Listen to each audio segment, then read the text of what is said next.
কার্যকর্তা সবাইকে শুভেচ্ছা জানাই।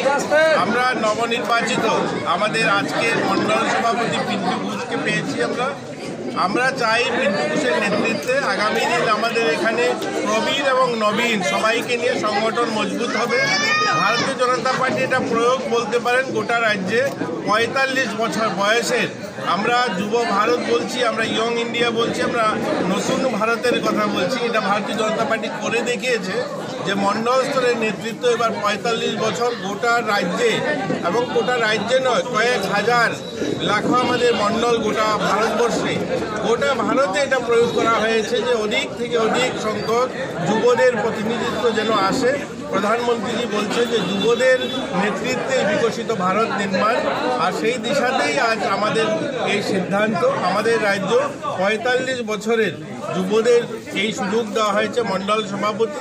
একটা সময় রাজনীতিতে এরকম ছিল ৬০ ঊর্ধ্ব হলেই নাকি রাজনীতির দায়িত্ব পাওয়া যেত, কিন্তু ভারতীয় জনতা পার্টির একটা মূল দায়িত্ব যেটা মণ্ডল সভাপতি হওয়ার কারণে আমরা অনেকগুলো কাজ যেগুলো সরকার করে থাকে, যেগুলো সাধারণ মানুষ পর্যন্ত সরকারি সুবিধা না পৌঁছায় সেখানে সহযোগিতার হাত বাড়িয়ে দেওয়া, মণ্ডলের কার্যকর্তাদেরকে নিয়ে সেগুলো করা।